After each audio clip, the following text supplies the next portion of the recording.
ମାଥିଲି ବ୍ରାହ୍ମଣ ସମାଜର ନୂତନ ପଞ୍ଜିକା ପଠନ। ଶ୍ରୀ ଜଗନ୍ନାଥ ବୈଦିକ ଉତ୍କଳୀୟ ବ୍ରାହ୍ମଣ ସମାଜ ମାଥିଲି ତରଫରୁ ନୂତନ ପଞ୍ଜିକା ପଠନ ସମାଜ ସଭାପତି ଶ୍ରୀ ଶିବପ୍ରସାଦ ପରିଚ୍ଛାଙ୍କ ନେତୃତ୍ୱରେ ମାଥିଲି ଶ୍ରୀ ରାମଲିଙ୍ଗେଶ୍ୱର ମନ୍ଦିର ଆନୁକୂଲ୍ୟରେ ଅନୁଷ୍ଠିତ ହୋଇଥିଲା। ଏଥିରେ ସମାଜର ସମସ୍ତ ସଦସ୍ୟ ଉପସ୍ଥିତ ପୂର୍ବକ ବିଶ୍ୱର ମଙ୍ଗଳ କାମନା କରି ମନ୍ତ୍ର ପାଠ କରି ନୂତନ ପଞ୍ଜିକା ପଠନ କରିଥିଲେ।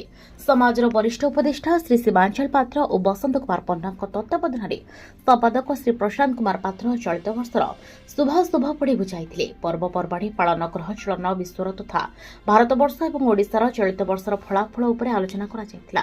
ଅନ୍ୟମାନଙ୍କ ମଧ୍ୟରେ ଉପସଭାପତି ଗୌତମ ପଣ୍ଡା, ସହ ସମ୍ପାଦକ ଶ୍ରୀଧର ପାଢ଼ୀ, କୋଷାଧ୍ୟକ୍ଷ ଶ୍ରୀ ଗୁପ୍ତ ପ୍ରସାଦ ପଣ୍ଡା, ରଜନୀକାନ୍ତ ପଣ୍ଡା, ଲକ୍ଷ୍ମୀକାନ୍ତ ସାହୁ, ସନ୍ତୋଷ ପୂଜାରୀ, ସତ୍ୟନାରାୟଣ ଦାସ, ଅଭୟ ଚୌଧୁରୀ, ବିକାଶ ପରିଛା, ବିଜୟ ତ୍ରିପାଠୀ, ମନୁ ପଣ୍ଡା, ରାଧାଶ୍ୟାମ ସାହୁ, ପ୍ରଦୀପ ମିଶ୍ର, ପ୍ରତାପ ଖାଡକା, ଗୁପ୍ତ ପ୍ରସାଦ ପାଢ଼ୀ, ଘରେଶା ମିଶ୍ର ପ୍ରମୁଖଙ୍କ ସହିତ ସମସ୍ତ ସଦସ୍ୟ ଯୋଗ ଦେଇଥିଲେ। ଚଳିତ 2026 ଉତ୍କଳ ଦିବସ ପାଳନ ନେଇ ଆଗାମୀ ପନ୍ଥା ବିଷୟରେ ସୂଚନା ଦେଇଥିଲେ।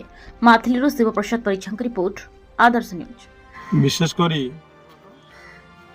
सनातन धर्मानुसारे प्रत्येक फगु दशमी रे नूतन पांजी पठनर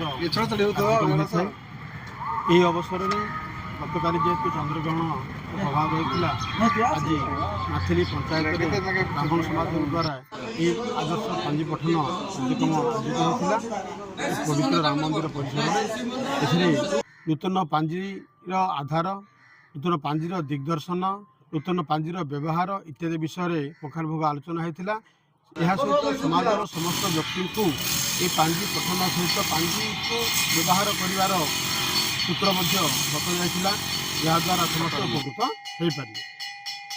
पांजी पठन ओडिशा परंपरार एक महान कार्य।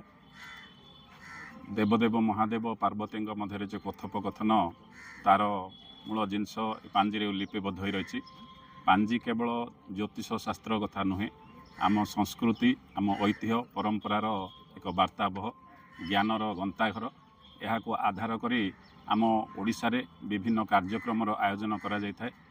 तेणु आज आम ब्राह्मण समाज तरफ एकाठी होई पांजी पठन कलु एवं आमर मूलतः आमर संपादक एवं सभापति नेतृत्व में पांजी पठनर विधि ए विषय आलोचना करागला। आमे समस्ते एथिरे भाग नेलु एवं पांजी पठनर रीतिनीति संपर्क में आमर ज्ञान ग्रहण कलु। धन्यवाद।